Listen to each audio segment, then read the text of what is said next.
Hello everyone, Mr. Happy here and welcome to another video on Final Fantasy XIV Stormblood.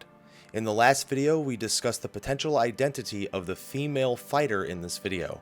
In this one, we will be discussing her potential jobs, and as you can tell in the title, there are two that are just straight up frontrunners for what it could be. Please, just as a reminder, this video is not discussing the identity of the character, as we did that in the video prior. Be sure to check that video out to discuss her identity. I'll put it in the annotations or in a card in the top right hand of the video. So this is probably the biggest question of the trailer, the job identity of the female character. We will do our best to cover all possibilities here. I do have my own opinion, but until an official announcement is made on the jobs of the expansion, this remains strictly that, my opinion. You are free to disagree. So we are going to present the theories and the facts that support or disprove said theories one by one. Theory number one, the female character in the trailer is a monk. This is my favorite theory, so I've done quite some extensive research on this one in particular. Let's cover some of the basics. For one, she very clearly uses her fists and her feet. Along the same vein, some of her skills can be identified as existing monk skills, though some are debatable due to the lack of the same flashy animations we get in-game. Some of these include Featherfoot, Shoulder Tackle, Snap Punch, and Tornado Kick. Remember that a real Tornado Kick, not the one in our game, is simply a kick in which the user spins to create momentum with the body before releasing a high kick. Although the action is a little bit fast-paced and hard to keep up with, it could also be argued that Somersault, the PvP monk skill, is also present here. Despite some of the skills appearing to be monk skills, both characters mostly use techniques not present in the game at all, which is expected of a full CGI teaser where movements can be manipulated to be far more fluid. Her garb is actually close to that of some of the monk garb that is available in the game currently, minus a few very important pieces. Final Fantasy XIV has yet to ever use a trailer to tease a new job. Even the full version of the trailers, mind you that this is only the short version of the Stormblood trailer, don't show new jobs even if the new jobs have been revealed by the time the trailer has become public. This is a big one. Alamigo is known as a region in which the monk job originates from, and extensive details are provided via the in-game quests and Encyclopedia Eorzea to place emphasis on the importance of the monks to the region. To support that fact, I will read you a quote that describes monk in-game. The monks comprised an order known as the Fist of Rhalgr, and it was to this god, the Destroyer, that they devoted their lives of worship. By mastering seats of power within the body known as chakra, they are capable of performing extraordinary physical feats. To that quote alone, we can pull two pieces of information. One, the order is known as the Fist of Rhalgr. In the Stormblood trailer, while it isn't a fist, they are fighting on the hand of Rhalgr, which could be a direct interpretation of this quote. Additionally, the female character does give off a red chakra, while the Warrior of Light gives off a blue chakra. Yoshi P himself talks about how monks are the main focus in Stormblood, much like the Dragoon was the focus of Heavensward. He does this while referring to a slide showcasing both the female character and the Warrior of Light. That being said, he seems to be talking directly about the Warrior of Light's job change and never explicitly states that the female character is a monk. Now this next part is really important as it's going to delve into real-life culture, and it will be used as a reference and proof for more than just this first theory. Her quote-unquote dance at the beginning is what is known as martial form, something common in many modern and ancient representations of Chinese martial arts and kung fu. To elaborate, these martial forms are a mix of modern forms used to help students and masters learn balance and focus. The seemingly weightless movements are also used quite frequently in wuxia films, a style of Chinese movie revolving around the Jianghu, a Chinese word used to describe the state of the world and its struggle between good and evil, balance, and chaos. In these films and stories, a number of wushu techniques are present, many of which are seen used by both combatants in the trailer. Qigong is a form of martial parkour, with the practice teaching how to maneuver environments to gain advantages or escape bad situations. It is exaggerated in wuxia films to emulate things such as flight or scaling high walls. Negong allows users to channel qi, an inner energy that enables superhuman speed, strength, stamina, durability, and healing when used correctly. Now it is worth noting that one is not required to use only their fists in combat with enemies, with many wushu combatants utilizing nearby weapons of the environment or their garb when applicable. It is considered a very serious offense to utilize deadly weapons when sparring with an apprentice, master, or fellow student.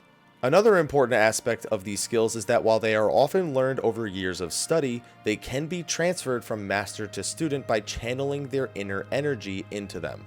Many of these aspects you're probably familiar with in modernizations of their stories, from things like serious kung fu films to even silly ones like Kung Fu Panda, which actually does utilize many of the same stances, martial forms, and attacks utilized in the trailer and in wuxia films.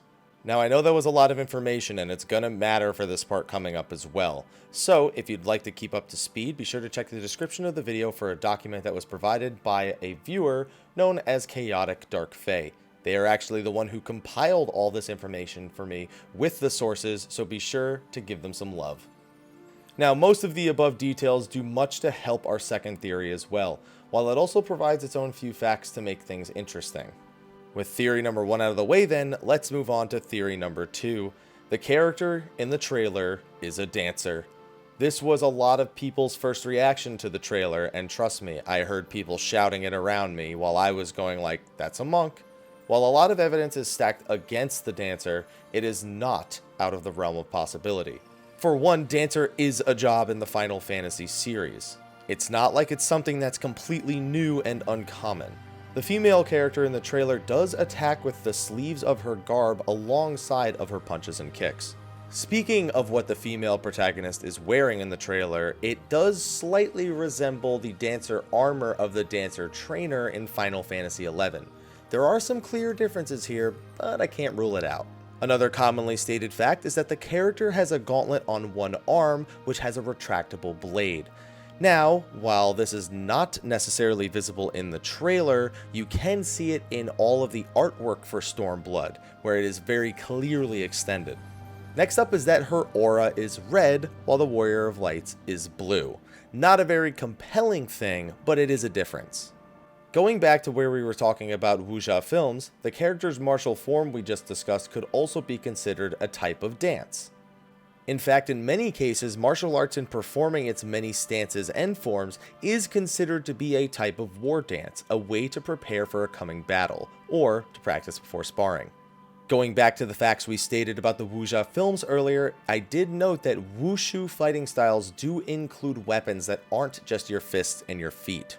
That being said, a gauntlet is not usually something you'll see in one of those movies. It's more often that you'll see something along the lines of staves, swords, sabers, and spears. To complement these different weapon choices in wuxia films, there are several schools and disciplines that coexist, whether as friend, foe, or being neutral to one another. Now, to talk about this a little bit more in depth with a more modern reference, let's refer to the MMO Blade and Soul, which is basically a wuxia style MMO. In that game, the different schools of martial arts are very distinct.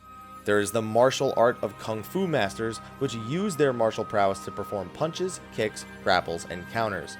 On the other hand, you have blade dancers, which use their martial skills to dance around an opponent, looking for opportunities to strike with close and far-range blade assaults. While our character in the trailer does exhibit pretty much none of the blade dancer's traits, the hidden blade in her wrist weapon and the use of her garb are in line with the profile. Now, unfortunately, the rest of the quote-unquote proof of dancer is more about assuming Square Enix breaks their mold of the way they present us with information about Final Fantasy XIV.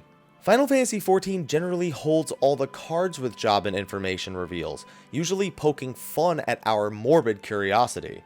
At the fan festival, when new jobs were discussed, Yoshida revealed a Scarlet Witch t-shirt to tease one of the new jobs, likely Red Mage, since Scarlet is another word for the color red, and a witch is a type of mage. Now, this was right after the trailer reveal, and they didn't so much as approach teasing that the female in the trailer was a new job, only that her identity would be revealed in patch 3.5, and talking about how Monk was the primary job of Stormblood, which we discussed earlier. Also, as stated earlier with Monk, they have also never revealed a job in the teaser trailer, especially prior to announcing the job.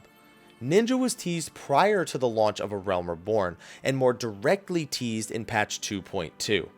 The job was officially announced long before the trailer for the patch had gone live.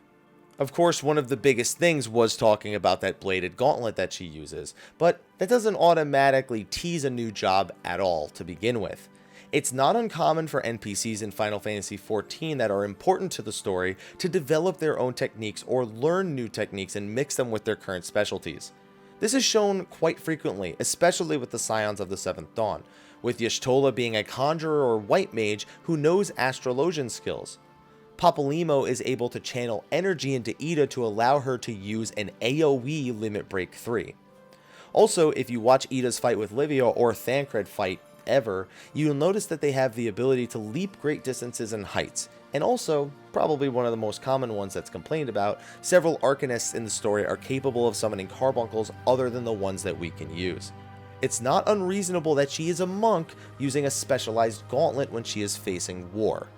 Also, just to be clear, bladed fist weapons do exist, and in Final Fantasy XIV at that, though those are in the form of patas and katars, things like bladed cestus. A gauntlet, however, is considered a European-style fist weapon that sometimes conceals a blade, often seen in the Assassin's Creed games. Considering the many European references to the characters in-game, I wouldn't be surprised if this was little more than just another fist weapon. Now, while I didn't do a whole lot to prove Dancer there, I don't want to rule it out. There is always the possibility, and it was quite heavily requested by the community, especially the Final Fantasy XI players. One thing I kind of glanced over is the fact that it's not unreasonable for a dancer to have the ability to fight like a martial artist, especially if we look at Final Fantasy Airborne Brigade, where they actually did fight with their fists. That being said, the job is far more affiliated with something along the lines of the dancing daggers, so even that's a bit of a stretch. Now, believe it or not, the theories don't actually stop there. I've seen a couple of other theories that, personally, I feel have very little weight, but I'll entertain them here for at least a couple of minutes. So, theory number 3, it's a red mage? Really? I'm actually putting this in the video? Alright, if you guys say so. Alright, so what's the proof? The quote-unquote proof that it is a red mage. Well, her aura is red. Okay, I'm going to go ahead and dismiss that as a sole reason that it's a red mage. Her chakra could be mistaken for magic. Mistaken for magic? That's not... I don't think the Scarlet Witch has anything to do with red... Well, not with this character. This character's not a red mage. Let's move on. This theory, on the other hand, I can respect. Theory number 4, it's just not an existing job at all. This character has a skill set that is unique, though clearly mixed with Ala-Mhigan martial arts. Like I said earlier, it's not unreasonable for characters in the main story to have these unique skill sets, and perhaps this is just one of them that heavily resembles Monk. Now with that, I did say at the beginning of the video that theory number 1, that the character in the trailer was a monk, was my preferred theory. I don't feel as if it's possible that this character is a dancer, but I would again like to say that I am not opposed to it being a dancer, and I would actually be okay, or actually like it, to be proven wrong. But I will be proven wrong by Yoshida and his team, and until then, I'm going to assume that Square Enix is following the same front that they always do, and not revealing any new jobs in their short trailers. And on that note, that's going to be a wrap for this Monk vs. Dancer video, and I guess Red Mage as well. Can't believe I bothered to include that. Anyway, be sure to like, favorite, subscribe, and share, and stay tuned for more information about Stormblood and everything you need to know about the expansion. Until then, everyone, though, take care.